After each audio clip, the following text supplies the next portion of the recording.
All right, welcome back, guys. I am gonna slide in here. Let's do our little cheers. Cheers. Keep the tradition going. All right, what do we have next?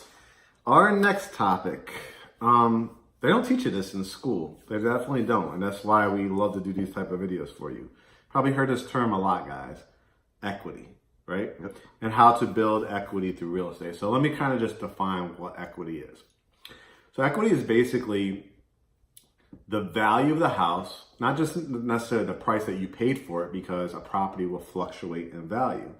It's You basically always hope that it goes up, right. obviously. It's the appraised value minus what you still owe on the property, which is your principal. So, and as just an example, you have a house that you bought for $300,000, and say you put like 3% down. I think that's around $7,000. So automatically you have $7,000 right off the bat.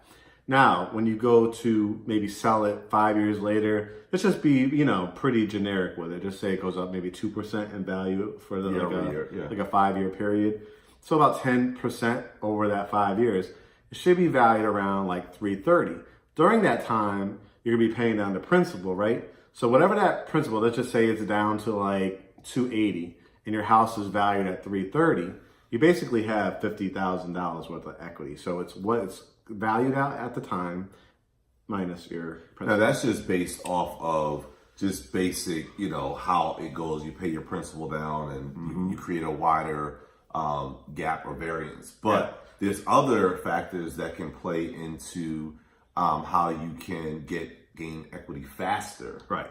And like just through... let me just give you an example just from what I've experience. Like, where you could get usually, because people always hit us up, right? Like, where can I get the most equity? Like, right. Where can I get my biggest return on your investment?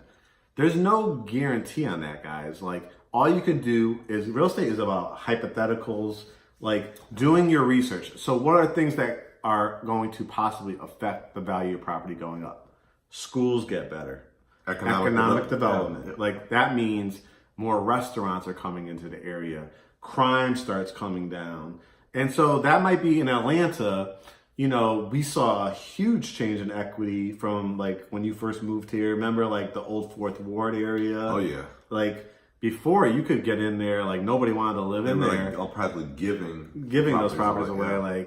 And then restaurants came in, right? Like around that whole, like the Parish and the Highland Bakery and stuff like that. Skate parks went in and property values went up. So people that bought very low, but that takes a really special person, because most people are not going to want to live in an unsafe area, right? So that's where you're going to get the biggest bang for your buck. But in general, your properties are going to pretty much hold their value or go up by you maintaining your property, number one. And the people around you maintaining their property, because we Right. talked about in another video, it's also who you live around Right. that impacts the value of your home as well. That's key.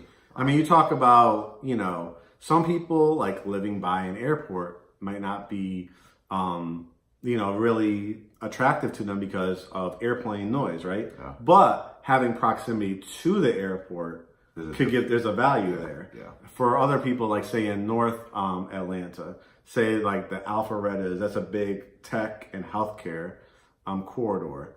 Jobs are a huge part of where people, as it want to should live. be. I mean, as it should be. I think that where you should live close to where you work. Yeah. But so like I always tell people, you look at your house.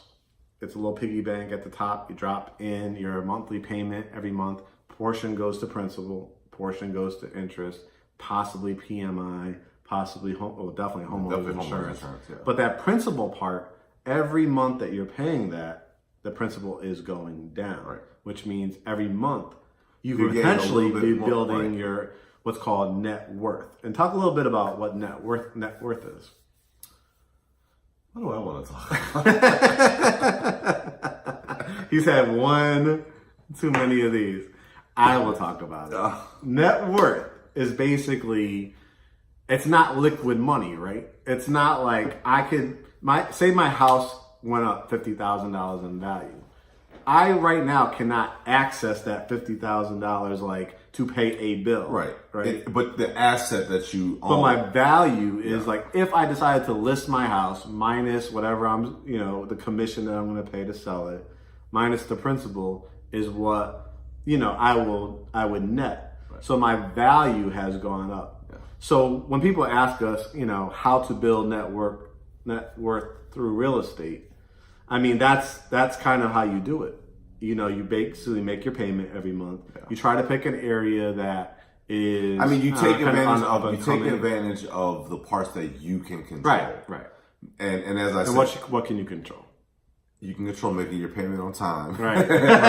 Cheers to that. Cheers to on-time payments. On-time payments. No, and you can choose, like when you're looking at locations to look for a house. That's what's something to consider. It's not so much, like I want to live, I'm just going to say in Timbuktu, like that means like in the middle of nowhere just because I could buy a brand new home for $180,000. But it might be more beneficial to buy the 1-bedroom condo. Right, because there's nothing around that home in Timbuktu.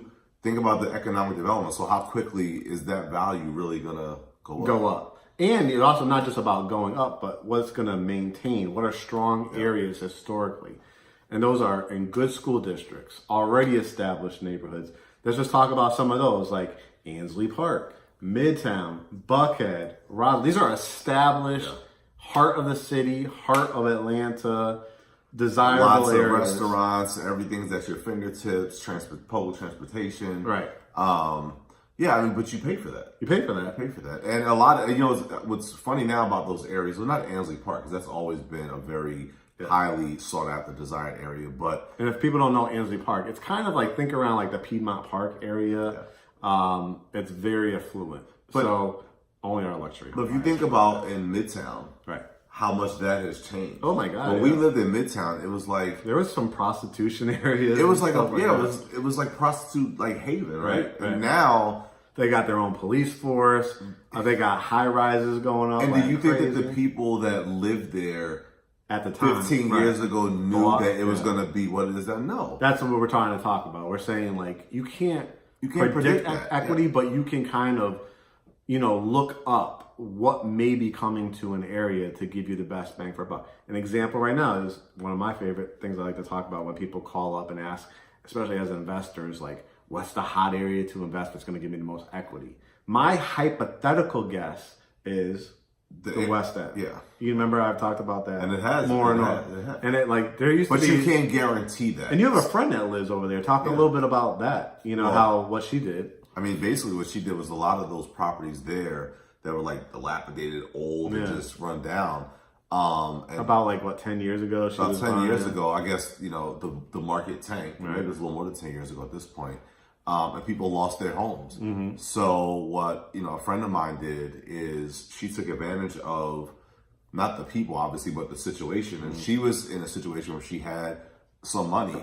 What they call like kind of like depressed home value. Depressed home. Yeah, well, people just couldn't keep up with the maintenance, or they lost them. And think about like those boarded up houses, or that type of So what she did was she just bought one. Did she buy the whole block or something? Well, she started with one, just to kind of get her feet wet to see what it is, and then ironically, she ended up buying the whole block. Right. And I think she bought them cash. That's how low she bought them cash. That's how low they were, and then she basically flipped them. Right. And that's rental. Well, she sold a couple. She has sold a couple, but she still owns, I think, half the block. But the learning of that is there's some people, like if you're like a young single woman, might not feel safe in an area like that. Right. So you have to balance. Like for her, she was in a relationship.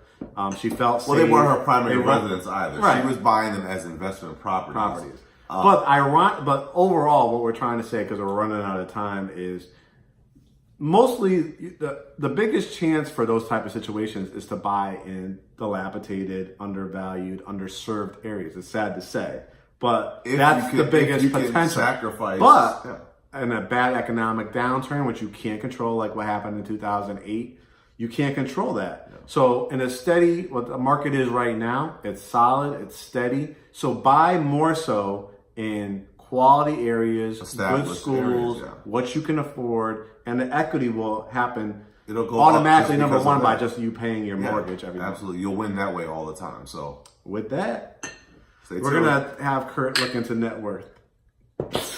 I know. Do you know what your net worth is? Cheers.